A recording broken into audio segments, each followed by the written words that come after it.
Gjykata e Tiranës ka vendosur masën e sigurimit arrest në burg për 5 protestues të opozitës, ndërsa për 6 të tjerë u dha detyrim paraqitje.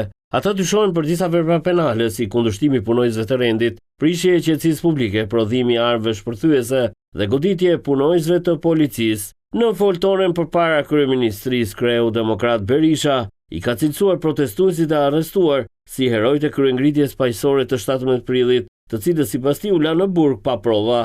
Unë kam një mirënjohje dhe përshëndetje shumë përzemërt për herojt e kryengritjes paqësore të 17 prillit, Klement Çuçka, Bujar Tusha, Henri Shaplo, Mirvet Toçilla, Sembici, të cilët qëndruan si luajnë ndaj torturave njerëzore shtazarake që kriminal me uniform kryen ndaj tyre në qelitë e komisariateve dhe u mbajten sot në burg pas një provë. Lirimi i tyre urgjent nga burgu është betejë jonë.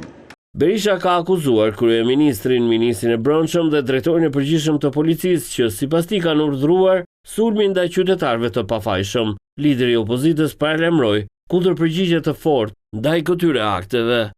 Protesta e spremtes, ashtu si dhe të tjerat, nuk pati asnjë përdorim dhune, asnjë ushtrim dhune nga protestuesit paqësor.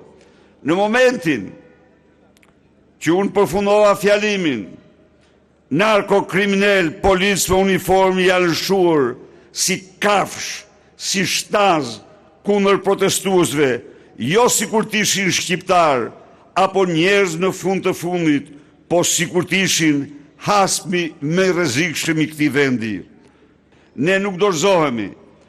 Protestën e ardhshme, përgjigja jonë në kryengritjen tonë paqësore do të jetë proporcionale. Bandit, ndigjojeni, me dhunën e pajustifikuar që na u bë. Kreu i Partisë Demokratike ende nuk ka dhënë një datë për protestën e radhës të opozitës.